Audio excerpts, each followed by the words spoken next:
जय श्री राधे गोविंद। हमारी किशोरी जी हम सब पर अपनी कृपा बनाए रखे। जगन्नाथपुरी मंदिर में 27 जून को रथ यात्रा का आयोजन होगा, जिसकी तैयारियां बहुत ही जोरों पर चल रही हैं। अक्षय तृतीया के दिन से ही रथों का निर्माण शुरू हो जाता है।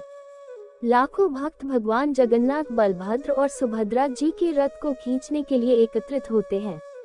उड़ीसा के जगन्नाथपुरी मंदिर में आषाढ़ शुक्ल पक्ष की द्वितीया तिथि के दिन यानी 27 जून को रथ यात्रा निकाली जाएगी। अक्षय तृतीया के दिन से रथों का निर्माण कार्य शुरू हो गया था। इन रथों को कौन खींच सकता है?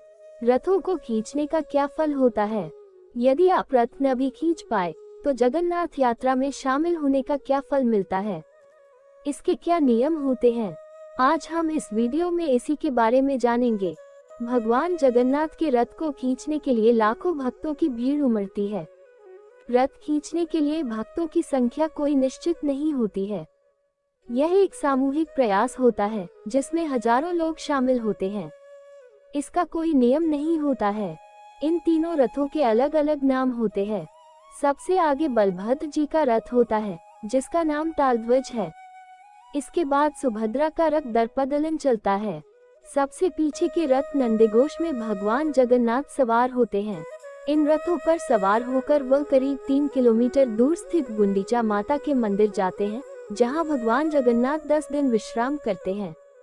क्या आपको पता है कि भगवान के इन तीनों रथों के जिस तरह से नाम अलग अलग होते हैं, उसी तरह से उन्हें खींचने वाली रस्सियों के नाम भी अलग अलग होते हैं।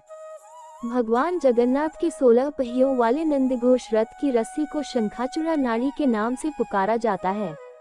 वहीं 14 पहियों वाले बलभद्र के रथ की रस्सी को बासुकी कहा जाता है। बीच में चलने वाले 12 पहियों के रथ को स्वर्णचूड़ा नाड़ी के नाम की रस्सी से खींचा जाता है।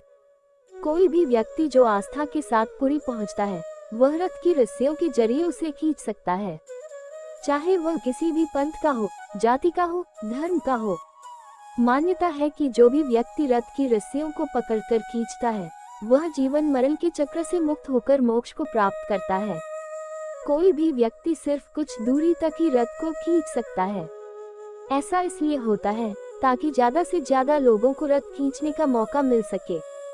वहीं यदि आप रथ को नहीं खींच पाते हैं तो भी कोई समस्या नहीं है। इस रथ यात्रा में पूरे भक्तिभाव से शामिल होने पर ही हजारों यज्ञों के बराबर का पुण्य मिलता है। आप सबको भगवान जगन्नाथ रथ यात्रा की ढेरों शुभकामनाएं। इसी तरह क्या आप जानते हैं कि जगन्नाथ मंदिर में ध्वजा बदलना क्यों है अनिवार्य? अगर नहीं तो आज इस वीडियो के माध्यम से जान लेते हैं। पुरी की जगन्नाथ यात्रा भारत की सबसे पवित्र और प्रसिद्ध धार्मिक यात्राओं में गिनी जाती है। ये यात्रा हर साल आषाढ़ महीने के शुक्ल पक्ष की द्वितीया तिथि से शुरू होती है और 10वीं तिथि तक चलती है।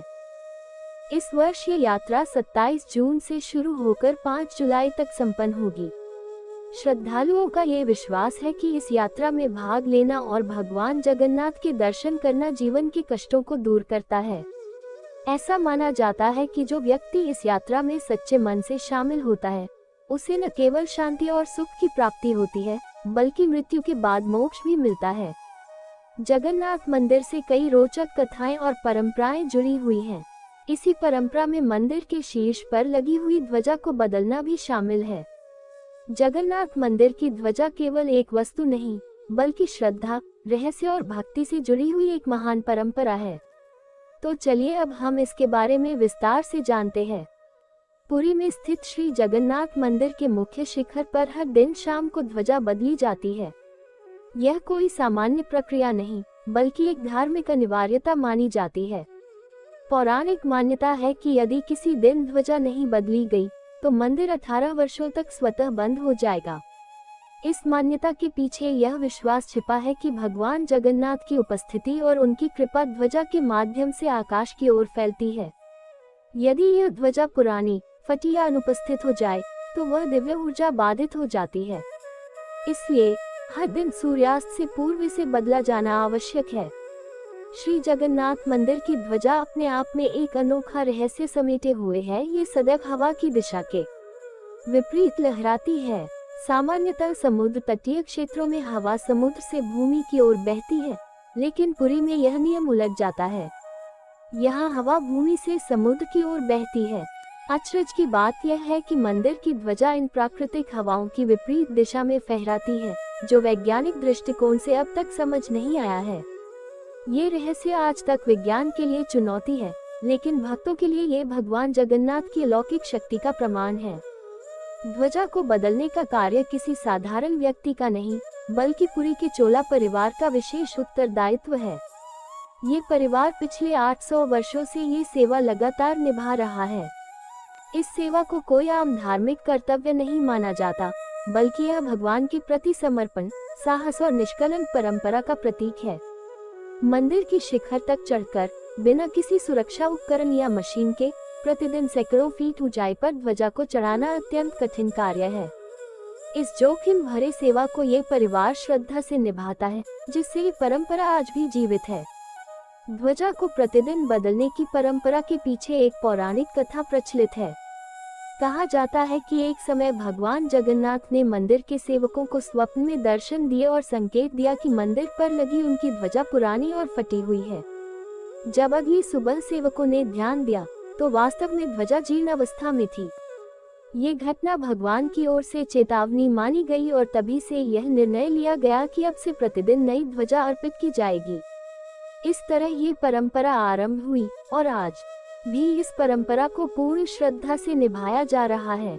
ध्वजा को केवल एक प्रतीकात्मक झंडा नहीं, बल्कि भगवान की जीवंत उपस्थिति का संकेत माना जाता है।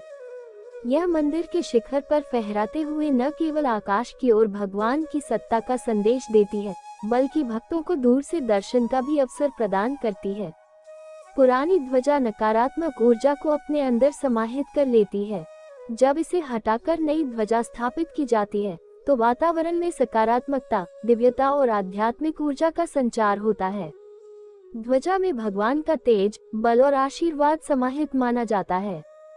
प्रतिदिन जो नई ध्वजा अर्पित की जाती है, वह विशेष रूप से तैयार की जाती है।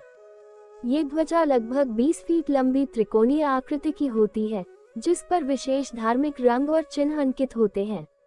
भक्तजन भी अक्सर अपनी मनोकामनाओं की पूर्ति हेतु भगवान को ध्वजा अर्पण करते हैं।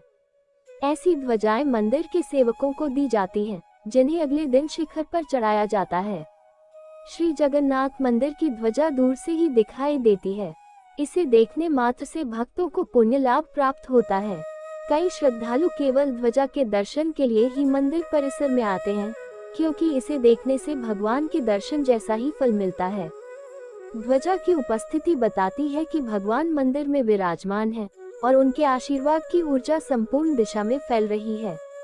जय जगन्नाथ जी की। तो आज का वीडियो यही तक। आपको ये वीडियो कैसी लगी कमेंट करके जरूर बताएं।